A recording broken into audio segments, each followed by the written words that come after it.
Takže, Pavle, gratuluji ti k výhře. Děkuju moc, Romane. 3 body super, ale čekal jsi, že vyhrajeme 3-0 nad těžkým soupeřem, který byl v tabulce na 4. místě při své obnovené premiéře po asi 2,5 letech?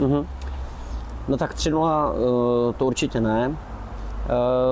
Moc jsem si přál, aby to byl vyrovnaný zápas, aby jsme utkání zvládli a zužitkovali tu dřinu a to nasazení, které jsme předváděli celou zimní přípravu. Takže jakékoliv vítězství bych bral a 3-0 je samozřejmě krásný výsledek.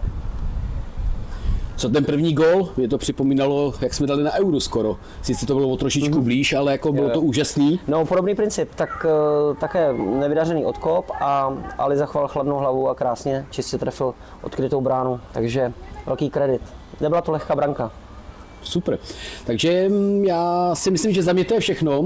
Chceš ještě něco říct divákům Admiry Praha? No, spíš bych chtěl poděkovat všem, protože za prvé děkuji za krásné přijetí do klubu zpět. Za druhé děkuji hráčům za to, jak se krásně vydali na tu cestu, která před námi je. Věřím, že bude dlouhá a úspěšná. No a zároveň tady i fanouškům, protože i někteří tady zůstali už od rána, takže klobouk dolů.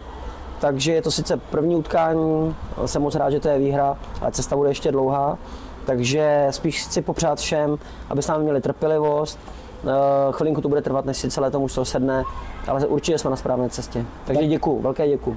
Super, děkuju. Takže fanoušci Admiry, slyšeli jste to. Porážka ze Slaví 0-3, první celek tabulky, je to Bčko Slavie.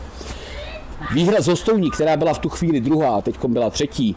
Výhra Bčka nad 4. celkem tabulky. Já nevím, co víc si přát.